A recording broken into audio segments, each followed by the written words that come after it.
Hello दोस्तों, नमस्कार। कैसे हैं आप सब? आई होप आप सभी लोग बहुत ही अच्छे होने वाले हैं।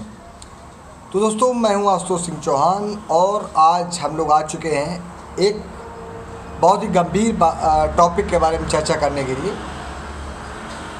देखिए दोस्तों, अभी ये जो महीना चल रहा है, ये मई का महीना चल रहा है, जून आने वाला है और आपने देखा होगा कि अत्यधिक पशुओं में इस समय जो एक बीमारी निकल के आ रही है, वो बीमारी निकल के आ रही हीट स्ट्रोक की, या हम लोग कहें उसको कि जनरल भाषा में अगर हम लोग उसकी बात करें तो अगर हम लोग कहें कि पशुओं के हाँफने वाली दिक्कत आ रही है, या पशु अचानक आपका तनाव में चला गया है और वो चारा नहीं खा रहा है, उसका शरीर पूरा गर्म है मगर वो चारा नहीं खा रहा, ना उसको बुखार है, ये भी बात है। तो दोस्तों, इस प्रकार की कुछ नई चीज़ें निकल के आ रही हैं अभी ये जो सीज़न चल रहा है हीट स्ट्रोक का, क्योंकि इस समय जो हीट वेव्स हैं वो बहुत तीव्र मात्रा में चल रही हैं, या हम लोग कहें कि जो इंडेक्स है वो बढ़ा हुआ है, ह्यूमिडिटी एंड टेम्परेचर का जो रेशियो का इंडेक्स है वो बढ़ा हुआ है, या हम लोग कहें वो रेड जोन में चला गया है। तो इसकी वजह से क्या हुआ है, पशुओं में कई प्रकार के लॉस देखने को मिल रहे हैं। उन लॉस में सबसे अगर हम लोग प्राइमरी लॉस की बात करें, मतलब प्राथमिक जो घाटा क्या हो रहा है पशुओं का, तो उन प्राइमरी लॉसेस में हम लोग देखें तो जो हमारा पशु है वो क्या हो जा रहा है कि हमारे पशु को या तो हाइपरथर्मिया हो जा रहा है, मतलब आपके पशु का जो तापमान है वो बढ़ा हुआ है, या तो उसमें क्या हो जा रहा है, हाँफने लग रहा है तेज़ी तेज़ी, पेट के बल से हाँफ रहा है आपका पशु तेज़ी तेज़ी, या हम लोग कहें वो ज़्यादा से ज़्यादा मात्रा में लार बाहर गिरा रहा है। इस प्रकार की कंडीशन आ रही है। तो ये कंडीशन कई सारे हमारे जो पशुपालक भाई हैं उनके लिए नॉर्मल हो सकती है, मगर ये कंडीशन दोस्तों नॉर्मल नहीं है। यहाँ पर बहुत ही सावधानी आपको बरतनी है, क्योंकि मौसम विभाग ने भी, भारत सरकार ने भी एक गाइडलाइन जारी की है जहाँ पर क्या हुआ, हीट स्ट्रोक के जो भी केसेस हैं उनको बढ़ने के लिए आशंका जताई गई है। तो मैं चाहता हूँ कि आप लोग हीट स्ट्रोक को कैसे ओवरकम कर सकते हैं या कैसे रोक सकते हैं, या हीट स्ट्रोक के द्वारा उत्पन्न जो भी लक्षण हैं या जो भी बीमारियाँ हैं वो कैसे एक दूसरे से कोरिलेट करें, उसके बारे में भी आज हम लोग बात करेंगे। देखिए दोस्तों, जो हम लोगों ने डाटा पकड़ा, या हम लोग कहें जो हम लोगों ने डाटा पाया, उसमें हमने पाया ये कि आपके पशुओं में होता है डिहाइड्रेशन। भाई देखिए, गर्मी है, आप अपने पशु को गर्मियों में पानी कम देते हैं, वो वाकई में पक्की बात है, आप अपने पशुओं को डिमांड से कम पानी देते हैं। या हम लोग कहें अगर आप पानी देते हैं, भाई बहुत सारे लोग कहेंगे कि सर हम पानी देते हैं, नांदे भर देते हैं या बाल्टियों में पानी रख देते हैं, तो बाल्टियों से ही क्या होता है, पशु आपका बाल्टी गिरा देता है या उससे कारण पानी गिर गया, या हम लोग कहें नाल में पानी भरा हुआ है मगर पशु आपका पी नहीं रहा। उसके पीछे कई वजहें होती हैं। उन वजह में सबसे मुख्य जो वजह है वो हीट स्ट्रोक है, या हम लोग कहें हीट वेव के द्वारा जो इस प्रकार की उत्पन्न चीज़ें हैं वो निकल करके आ रही हैं। देखिए दोस्तों, गर्मी हो रही है तो आपके पशुओं के स्वाभाविक सी बात है कि पशुओं के शरीर से पसीना निकलेगा, या हम लोग कहें कि उनके बॉडी का टेम्परेचर जो है वो बढ़ जाएगा, बॉडी की सरफेस का टेम्परेचर बढ़ जाएगा। जब बॉडी की सरफेस का टेम्परेचर बढ़ जाएगा तो क्या होगा, आपके पशु के शरीर में तापमान की वृद्धि हो जाएगी। तापमान की वृद्धि हो जाएगी, आपका पशु पानी कम पिएगा। जब पानी कम पिएगा तो आपके पशु में क्या हो जाएगा, तनाव आ जाएगा। जब आपके पशु में तनाव आ जाएगा तो उसके कारण क्या होगा, आपका पशु हाँफना शुरू करेगा। क्यों? क्योंकि आप उसको क्या होगा, पेंटिंग होगी। स्ट्रेस हुआ तो होगी पेंटिंग। अब पेंटिंग क्यों होगी, मतलब आपका पशु हाँफेगा क्यों, उसके पीछे भी वजह है।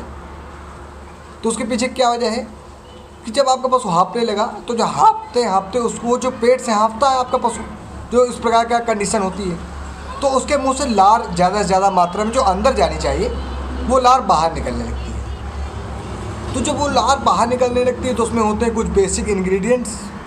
जो बेसिक इंग्रेडिएंट जब बाहर निकल जाएंगे तो पेट में जाएंगे नहीं, रूमेन में जाएंगे नहीं। जब रूमेन में नहीं जाएंगे तो क्या होगा, जब रूमेन में नहीं जाएंगे तो पेट का पीएच अपने मन से डाउनफॉल की ओर जाएगा, पेट का पीएच गिर जाएगा, मतलब एसिडिक पीएच हो जाएगा।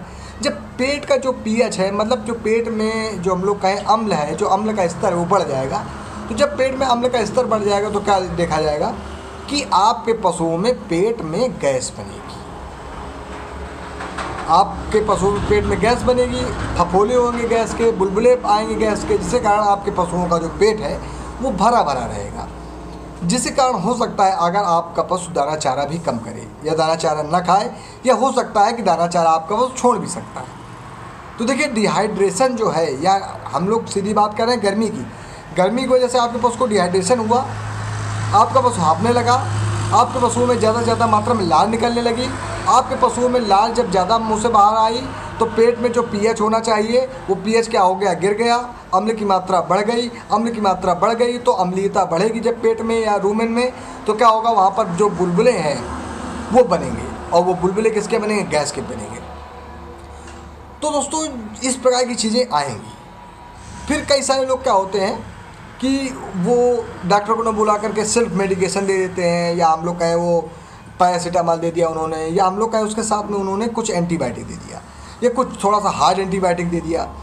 तो अगर इस प्रकार की कंडीशन अगर आपने अपने पशु को मान लीजिए कर लिया, तो आपके पशु में डिहाइड्रेशन पहले से है और सारी चीज़ें जो मैं बता चुका हूँ वो पहले से हैं, तो होगा क्या, अब आपके पशु में हो जाएगा कि चांसेस बनेंगे कॉन्स्टिपेशन के, मतलब कब्ज के, और एक ऐसी कब्ज बनेगी जो हो सकता है कि जल्दी से ठीक ना हो पाए। यानी आप देखेंगे कि आपके पशु में गोबर अचानक से सूख गया, आपको लगा आपके पशु में बुखार है, मगर था वहाँ पर हीट स्ट्रोक या हम लोग का हीट वेव का वहाँ पर मामला था। आपने वहाँ पर उसका इलाज गलत ढंग से किया, बिना डॉक्टर के उपचार के इलाज किया, बिना डॉक्टर की सलाह के उपचार किया, या हम लोग कहीं पर डायग्नोसिस गलत हो गई, जिसके कारण आपके पशु में इस प्रकार की चीज़ें आ गई। क्योंकि जो इस समय का कॉन्स्टिपेशन दोस्तों देखा जा रहा है, या हम लोग कहें जो इस प्रकार की कब्ज इस समय की कब्ज देखी जा रही है, वो यही देखी जा रही है। तो दोस्तों मैं अप्रैल से देखता हुआ चला आ रहा हूँ, उसके पहले अप्रैल के पहले मार्च था, मैं मार्च से देखता चला आ रहा हूँ कि पशुओं को अचानक क्या हुआ, बुखार आया। अब बुखार की दो वजह हैं, या तो हाइपरथर्मिया हो गया है या वाकई में उसको बुखार आ गया है। तो इन दोनों वजहों पे आपने अगर उसको सही से डायग्नोस ना किया, अगर आपने उसको सही से मान लीजिए नहीं देखा है, तो एक कंडीशन आएगी कॉन्स्टिपेशन की, जहाँ पर आपके पशु का गोबर सूख जाएगा, और जब गोबर सूख जाएगा तो आपको बहुत प्रॉब्लम आ जाएगी उस पशु को बचाने में। उसके बाद अगर हम लोग देखें कि गैस भी ज़्यादा इस समय बन रही है, उस गैस बनने के पीछे कुछ और भी वजह हो सकती हैं। हाँ दोस्तों वजह हैं, क्योंकि नया दाना भूसा चारा भी आया है, मई में अभी नया दाना भूसा आया है, तो वो उसमें भी गर्मी है दोस्तों, तो उसमें भी क्या हो जाता है कि पशु में डिहाइड्रेशन, या हम लोग कहें पेट में जो पीएच बढ़ने जैसी दिक्कतें आ जाती हैं। तो इन सभी चीज़ों से बचने के लिए हम लोग अपने पशुओं को क्या कर सकते हैं, इन सभी चीज़ों से दोस्तों हम लोग बचाने के लिए अपने पशुओं को कर सकते हैं कि उसको पानी की जो ज़्यादा से ज़्यादा मात्रा में डोज दे सकते हैं। कई सारी चीज़ें आती हैं, जैसे कई सारी कंपनियों को उत्पाद भी आते हैं जो ORS रिलेटेड होते हैं, या हम लोग कहें कि वो इलेक्ट्रोलाइट रिलेटेड उत्पाद हैं।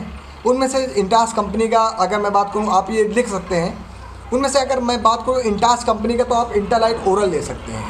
इंटालाइट ओरल आप लोग ले सकते हैं 300 ग्राम का, तो 30 ग्राम उसकी सुबह शाम की डोजिंग रहती है, आप वो ले सकते हैं। अगर आप वो नहीं ले सकते हैं तो आप शीतल पाउडर ले लीजिए, शीतल पाउडर पनेशिया कंपनी का आता है।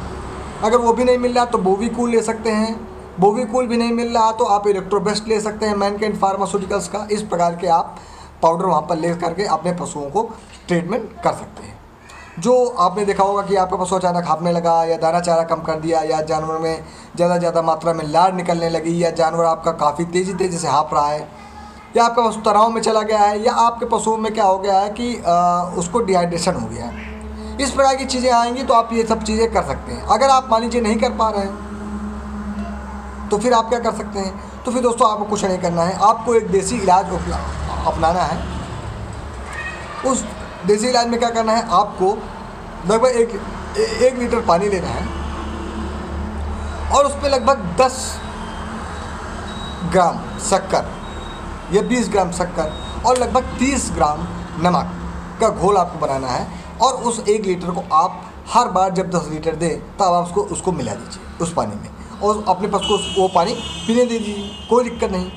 आपके पशु में आप लोग देखेंगे कि जो भी इलेक्ट्रोलाइट इम्बैलेंस हुआ है, या हम लोग कहें जो भी साल्ट का इम्बैलेंस हुआ है, जिससे कारण आपके पशुओं में पानी की जो एब्जॉर्प्शन क्षमता है, या हम लोग कहें पानी की जो अवशोषण क्षमता है वो जो कम हो गई है, वो दोस्तों बढ़ जाएगी। मतलब रिटेंशन ऑफ वाटर जो है वो बढ़ जाएगा, मतलब जो पानी का ठहराव है वो आपके पशु के जो शरीर है उसके अंदर रहेगा, जिसके कारण आपके पशुओं में जो स्ट्रेस जैसी कंडीशन है, या हाँफने जैसी कंडीशन है, या दाना चारा कम खाने जैसी कंडीशन है, या ज़्यादा लार बहाने जैसी कंडीशन है, या हम लोग कहें कि उसको कब्ज होने की दिक्कत है, या उसका गोबर सूख रहा है, इस प्रकार की जो दिक्कतें हैं वो नहीं आएंगी। इसके साथ में आप और क्या कर सकते हैं, तो दोस्तों आप वहाँ पर कोई भी एक पाचक चूर्ण दे सकते हैं। मान लीजिए आप लोगों ने, आपके पास पैसा नहीं था तो आपने नमक और चीनी का घोल पानी में मिला करके, जैसा मैंने बताया वैसे दे दिया, उसके बाद आप क्या कर सकते हैं, थोड़ा सा पाचन बढ़ाने के लिए, क्योंकि गर्मी चल रही तो पाचन बढ़ाने के लिए आप क्या कर सकते हैं, हिमालय बतीसा, ये पाचो मैक्स, ये डीपी स्ट्रांग, ये रुचा मैक्स, इस प्रकार के जो भी पाउडर हैं उनको आप दे सकते हैं। तो उससे क्या होगा, आपके पशु में जो सलाइवा का जो सिक्रीशन है वो बाहर की ओर है, वो अंदर की ओर हो जाएगा। जो आपके पशु में जो फ्लैटुलेंस है, मतलब पेट भरा हुआ है, या हम लोग कहें जो फ्लैटुलेंस हो गई है वहाँ पर गैस के बबल्स के कारण, वो फ्लैटुलेंस भी सही होगी, जिसके कारण आपके पशु का तुरंत जो पेट है वो खाली होगा। जो गैस है, पेट दर्द है, या जो अपच है वो भी दूर हो जाएगी। ये सारी चीज़ें भी अच्छे से आ जाएगी और आपका पशु सही से आ जाएगा। अगर आपके पास मान लीजिए इतना भी पैसा नहीं है कि आप ये भी न कर पाएँ, तो आपको क्या करना है, आप थोड़ी सी हरी सौंफ ले सकते हैं, और सौंफ के साथ में आप थोड़ा सा वहाँ पर सेंधा नमक दे सकते हैं अपने पशुओं को। ये जो सेंधा नमक आप देंगे, ये आप अपने पशुओं को खरी के साथ या दाने के साथ चारे में मिला करके दे सकते हैं, कोई भी प्रॉब्लम नहीं है। मगर दोस्तों, आपको एक बात का विशेष ध्यान रखना है कि आपको अपने पशुओं के पास पानी ज़रूर रखना है।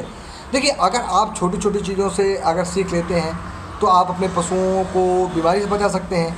दुग्ध उत्पादन जो उनका है, भाई देखो, अभी ज़्यादातर लोगों को जो एक प्रॉब्लम आ रही है, मैं कह रहा हूँ, नहीं पशुओं को गैस बन रही, नहीं पशु हाँफ रहा है, तो आपके पशु को ये जो गर्मी आ रही है, ये जो गर्मी चल रही है, उसमें अचानक दुग्ध जो उत्पादन है उसमें कमी आ जा रही है, दूध कम हो जा रहा है जानवरों का। तो लोग कह रहे हैं यार ये गर्मी है भैया, दूध तो कम ही होगा। तो उसके पीछे भैया, उसके पीछे जो एक वाजिब वजह है उसको तो पकड़िए आप। उसके अंदर वाटर की डिफिशियंसी हो रही है, पानी की डिफिशियंसी हो रही है, इलेक्ट्रोलाइट इम्बैलेंस हो रहा है, जिसके कारण आपके पशुओं में दुग्ध उत्पादन की कमी हो रही है।